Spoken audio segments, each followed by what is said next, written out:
Isang mapagpalang araw po ulit sa atin mga backyard. So, for today's video, papakita ko sa inyo kung paano ako naglinis ng ating filtration system na gamit sa ating pond at dun sa ating dalawang aquarium.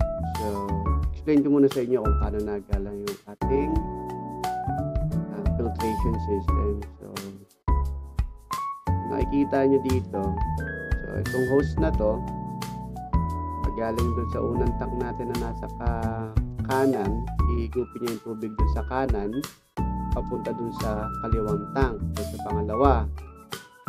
Alright, so dito, so hindi po mapupuno yung ating unang tank dahil meron tayong hose na ganyan saan yan yung overflow. After nyan, pupunta naman siya dito sa isang hose na to. Pababa naman po doon sa ating pond, which is lahat ng tubig babagsak sa baba at pupunta ulit doon sa ating pump para umakyat doon sa ating filtration. So, napakadumi na po niyan, no?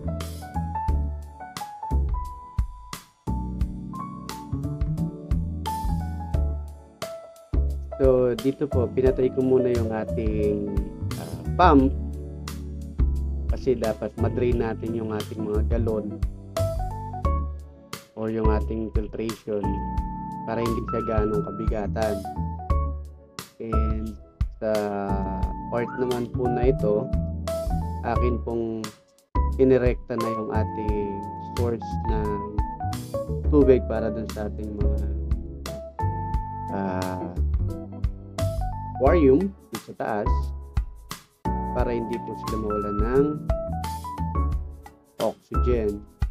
So, drain po muna natin, ano? So, habang nagde-drain nga po tayo niyan, so bahagi ko na rin sa inyo kung bakit tayo naglagay niyan. Kasi po, ginaya ko lang at napanood ko lang yan dahil naglagay din sila niyan. Pero dahil po sa ating pagsasaliksik at panonood ng iba-ibang video, vlog, so nalaman po natin na malaki po ang tulong niya doon sa ecosystem ng ating mga isda, no? So, yung filtration po na yan ay may role doon sa ating fish tank at doon sa pond. So, yan po ang naglilinis or nag-i-ensure na malinis ang tubig ng ating tank, okay, ng ating fish tank. And isa rin po yan sa nagbibigay ng oxygen. At siya rin po ang nagbi-filter ng mga dumi ng ating mga aquarium or ng ating mga pond. And yan po, at kitang-kita nyo naman after natin may baba yung ating filtration system kung gaano po siya talaga gumagana. So yan na po yung mga duming nahigop niya, no? Kasi magawa naman na po yan, ngayon ko lang siya talaga nilinis. So ang dami po niyan, nilumot na rin. At may mga good bacteria na rin po yan dyan. So yun nga pala, yung ammonia, pagdaan dyan, meron siyang mga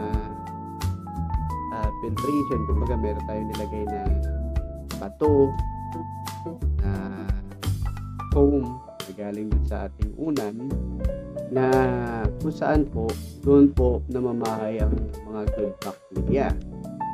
So sa filtration system po na yan, yung ammonia na-convert into nitrate and nitrite at nalilinis din na po yung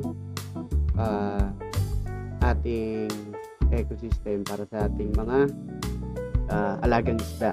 Right? So yun po, dyan po tinest ko na kung okay pa ba yung ating filtration at tinanggal ko na rin yung mga iba pang mga pwedeng lumuta. Nag-train na po ako niyan. Okay? After po natin maibalik dun sa ating sa itaas kung saan siya nakalagay dati, binuksan na rin po natin yung ating pump at inilipat na natin sa ating filtration nang masala na po ulit ang tubig. Alright? So, yung filtration po na yan, hindi po niya natatanggal yung mga dumi, ay yung mga waste. Pinifilter lang po niya. So, naandun pa rin po siya sa filtration system, which is nasala lang po. Pero, may mga good bacteria na po yan dyan, na kung saan, again po, i-convert na yung ammonia, pinapababa na ng good bacteria na nako-convert sa nitrate at nitrite. So, makita niyo po yan na talagang magsa-cycle na po uli yung ating tubig. At yun po, ganun lang siya kadaling linisin, no? So, tanggalin natin. Ilipat muna natin yung pump natin doon sa ating tubo kung saan bumabagsak yung tubig pupunta sa ating tank para hindi po sila mawala ng oxygen habang nililinis natin yung filtration. And yun, so dyan po makikita nyo talagang crystal clear na po yung ating tubig. Nalinis na rin po natin yung ating filtration. Kaya pala, kung hindi pa kayo nakasubscribe, subscribe na po kayo sa ating channel. I-like and i-hit nyo na rin po yung notification. Maraming salamat po.